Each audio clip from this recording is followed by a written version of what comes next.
Hey guys, welcome back. So today we've got a little bit of an interesting video.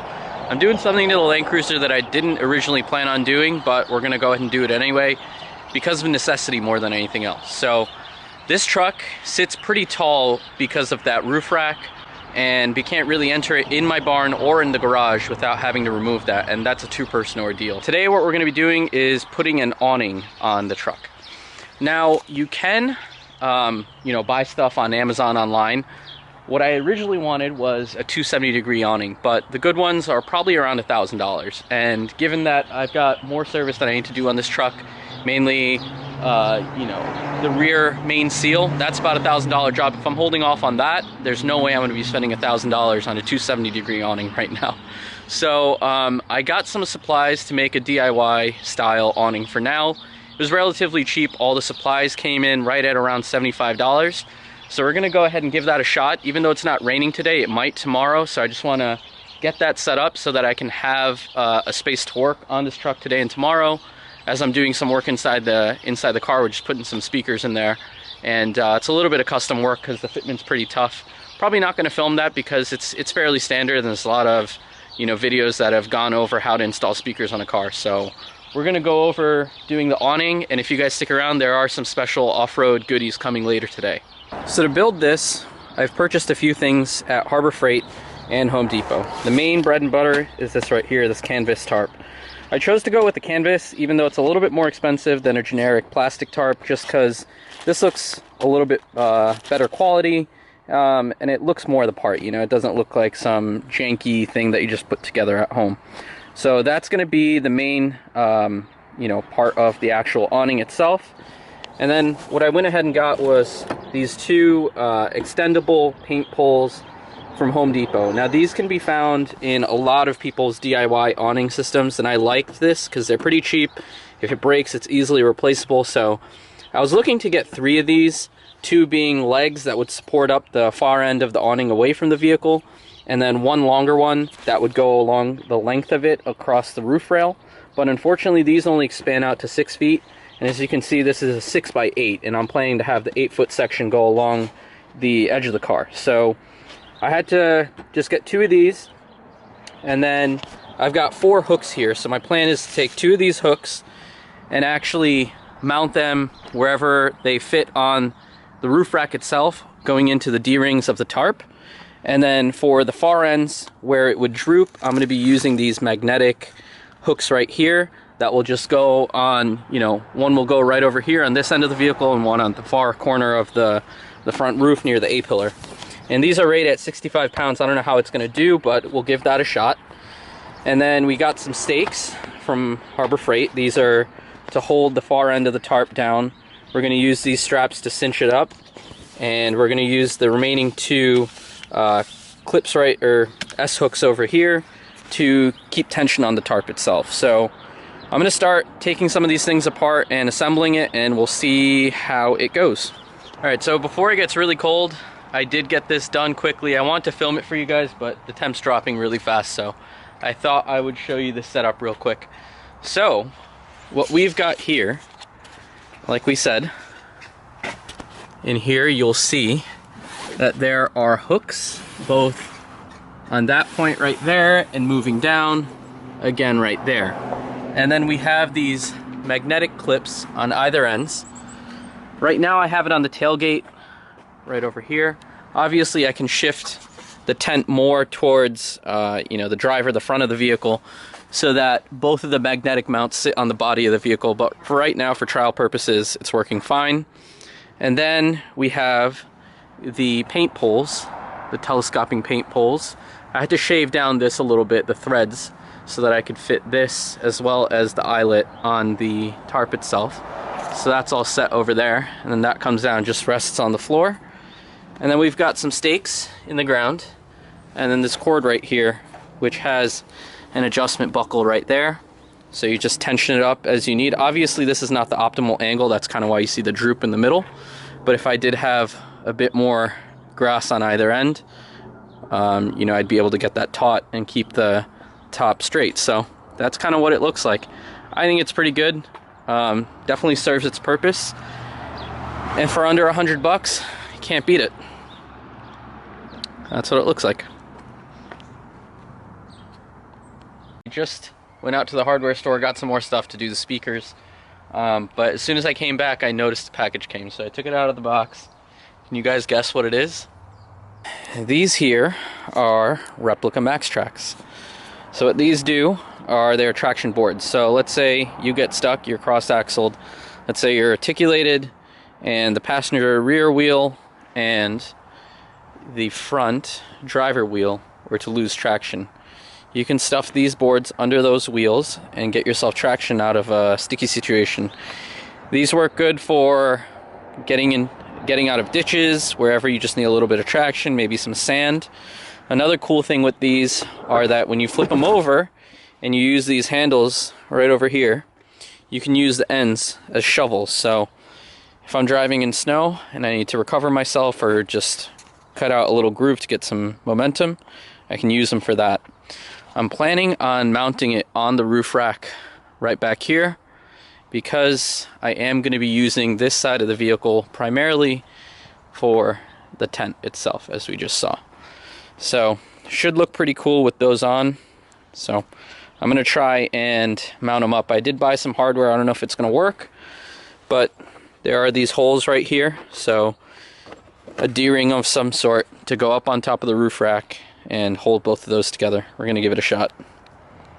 Alright, so just got these mounted up with some D-rings that I had on the ends. I'm not in love with that location. I'd rather have it go through those holes, which will be able to go around the bar itself and create a sturdier mounting place. Right now it's just loosely on there. I can move it around with my hand, but it's just to get an idea of how I like the look of it. I think it's pretty cool. Would be nicer if I could get it towards the rear of the rack, but you do what you gotta do. I mean, these are all pretty cheap accessories, so I think it's okay. What do you think, Kappa? You happy in there, guy? Whenever I work on the car, he just sits in here. That's his happy place. He's always got to be near me. I'll give you guys a quick walk around of the exterior of the vehicle before it gets too dark out here. So the main reason why I bought this truck is kind of twofold.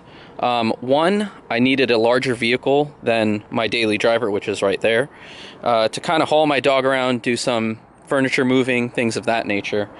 And second was, I have been fascinated by the overlanding idea and, you know, just the aesthetic of having a truck that looks like it's ready to take on just about anything. A lot of people I know do it for looks. I have not yet been able to properly off-road it, meaning that I haven't been able to take it out on a trip yet, but I have taken on short little off-road adventures here and there. So I guess I could say I do technically use my truck for its intended purpose. So as you can see, I've got some BF Goodrich KO2s in a 31-inch fashion over here. These are more of an OEM size compared to the 33s that this truck did come with. It came on STT Pro Coopers, the mud terrain. I got a little roof rack action going up here and a set of replica max tracks. These do about 90% of the real thing, so I wasn't going to go ahead and spend tons and tons of money on something that I'm probably going to use few and far in between. So yeah, this is the look of my truck over here. It is a Toyota version, not a Lexus, and it's a 1991 model, so it is the very, very original of the 80 series. So taking a quick look of the interior of this vehicle, you can see that I have the brown interior that does have cloth. To my knowledge, the US market, I don't think the 91 and 92s ever had a leather option. They're all cloth, but it is a pretty rugged cloth design. They don't tend to really rip or tear too bad. Obviously on the bolsters from getting in and out for 30 years, that does happen. So for right now, I have these seat covers. It kind of has a drug rug type vibe to it, but it's fun. I like it. So taking a look at the dash over here, is very corporate Toyota for early 90s. Cars like the Cressida would share a similar setup to this over here. Now you can see that this truck does not have the infamous diff lock. That is something that I would love to have, but unfortunately I don't have it. So let's flip this camera around and talk about that for a second. So the diff lock on the 80 series trucks were not available until they transformed to the FZJ80s. So that is anything 93/94. There's like an in-between time right there. So right around that time frame going forward, they transferred the trucks to FZJ80s, the 4.5 liter. So those were optional, factory optional, front and rear diff lock. All these trucks have a center diff lock, so that's not, you know, any type of option really. All of them have that. It's just the front and rear diff locks. Obviously those trucks trade for much bigger premium. It's basically the most spec'd out Land Cruiser or Lexus LX 450 that you could get. But I'm here to say that it's not always necessary. These trucks, being that they're solid axle front and rear, they have tons and tons of articulation. If you pick your line right going off-road, you shouldn't be losing traction all that often. And if you do lose traction, you can get a set of Max Tracks like I did, those orange boards up there. You stuff those under the wheels that have lost traction, and hopefully that should get you going. Obviously, if you don't have the front and rear diff locks, you have to be a little bit mindful of where you place your wheels. You don't want to cross axle too often, otherwise you'll just be getting stuck all the time. But I personally think that diff locks, if it's your first off-road vehicle, you don't need it right away. Having open diff front and rear and just being able to lock the center to get 50-50 power front and rear, that will make you a better off-road driver and teach you a lot more about how to properly wheel, technically speaking. So I did say that between the FZJ80 and the FJ80, there is a little bit of a difference with how the transfer case is set up. Now, if you jump into any of them, this whole setup here will look fairly similar. You'll have your automatic gear shift selector and then your transfer case right here. Now, these trucks are all, throughout the whole span of 80 series, they're all permanent all-wheel drive systems. So, much like a Subaru, the engine feeds power into the transmission, and the transmission feeds power into the transfer case, which sits right behind that, and the transfer case feeds power to all four wheels at all times. So where the difference comes in is that the FJ80s have a dedicated button. So 91, 92, they have a dedicated button on the dashboard that says center diff lock. I'll show you guys that right now. So you can see right there, that is a center diff lock button. So now, let's say I'm driving along, you know, it's middle of winter and it's starting to snow, and I'm in drive. And, you know, normal highway gears, your normal day-to-day driving, you're going to be staying in 4 high. So let's say I'm driving around and I start to feel the car slip. Essentially, being that in just regular 4 high, the center diff is open. As soon as you lose traction to one wheel, that wheel will spin, and, you know, that whole theory of point of least resistance, that's where all the power is going to go. You're going to lose all forward momentum. Now, what you can do is just hit that center diff lock button, just keep the, you know, wheels rotating, and there's an actuator motor. As soon as the teeth line up, it will actuate, and you will get an equal torque split front or rear. So 50% front, 50% rear. As soon as that engages, you're in true 4-wheel drive. You're no longer just a simple all-wheel drive system. The other way of getting your center diff locked is if you shift into 4 low. Now, 4 low is more for off-roading. Obviously, if you're on steep trails and, you know, traction is a high priority and you want to be very careful of throttle input, stuff like that, you're in 4 low. Now, for this truck, when you put it in 4 low, it locks up immediately for the center diff lock. You don't have to click that on and off. So, I personally like this system a little bit more than the later model FJ80s, or FZJ80s rather. So what Toyota went ahead and did was they moved to a viscous coupler in the transfer case for the later models.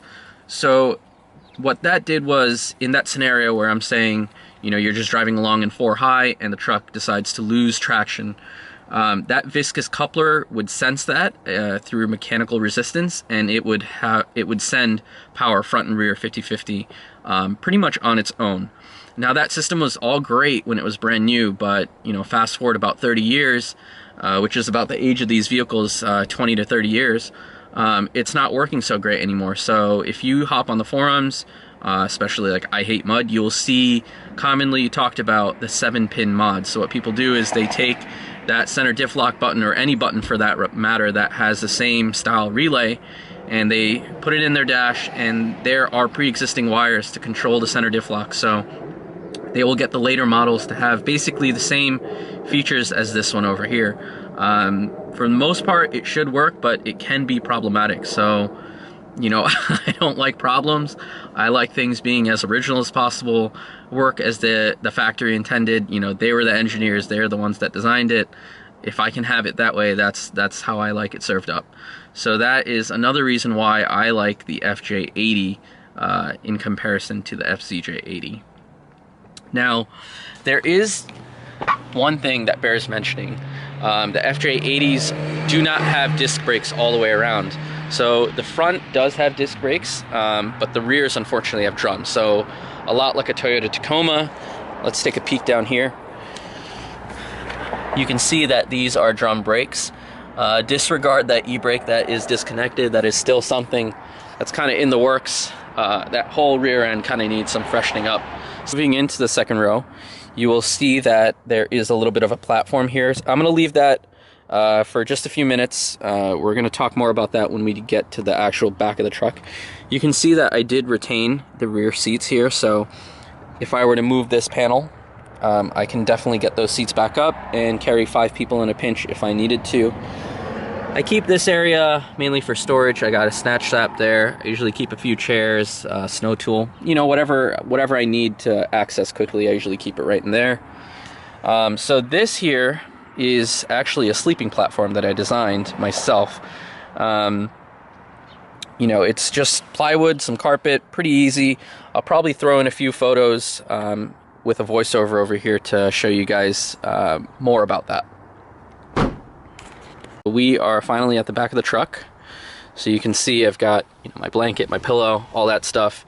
So this platform here was built purely out of wood.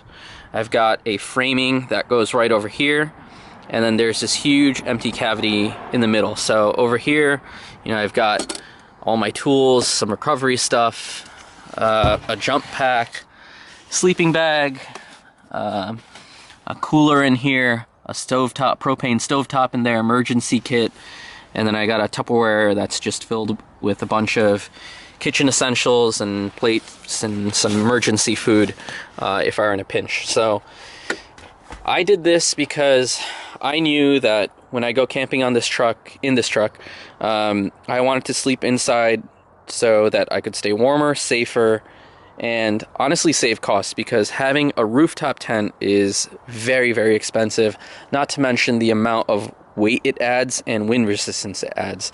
This truck having only 150 horsepower, that is just not an option. So this is what I chose to do, and this cost me right around $200 to build. You know, I've got some flaps here, and the nice thing about this is it actually conforms to the edges of the vehicle, unlike something like ARB where you're looking at, you know, a couple hundred to almost $1,000 for something that's just going to go straight all the way across, and you're going to have these empty voids on either side. Let me close up just that part of the tailgate so you can see when I built this, I got pretty lucky. This is not something I tried to do, but it matches up pretty nicely. So, you know, if you pull up to a campsite or whatever and you just want to relax there, and let's say you've got a view to like a lake or something like that, you could just sprawl out and just have at it. So that's pretty nice. Over here I've got these just push lighting, very, very simple. No need to get too complicated with it, because when I do have the tailgate down, I have my propane cooker here, and that's where I cook up my meals. That just about wraps up you know, this phase of the build for this truck. Now I'm really faced with a lot of mechanical upkeep, things like that.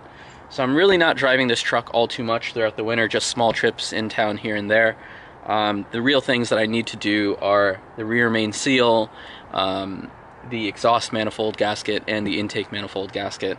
And I know that they're not too detrimental. You know, my oil leak is totally tolerable. It's nothing that bad at all. But I'd like to err on the side of caution after, you know, all the time and effort I've put into this vehicle. I would hate to, you know, just lose the motor and having this vehicle only for a few months. I did notice that there's one other thing I did want to mention to you guys. So this over here, no, it is not a rifle bag. Let me open this up for you guys real quick and show you what's in here. So this bag came when I purchased the replica Max Tracks, but obviously I have those mounted on the roof, so I repurposed this bag to hold all my awning stuff. So that just about wraps up this video. Quick walk around of this vehicle. If you guys have any specific questions, definitely go in the comment section and write down your questions there. I'll be sure to check those out. Try and give this video a thumbs up if you enjoyed it, and subscribe to the channel if you guys want to see some more related content. See you in the next one.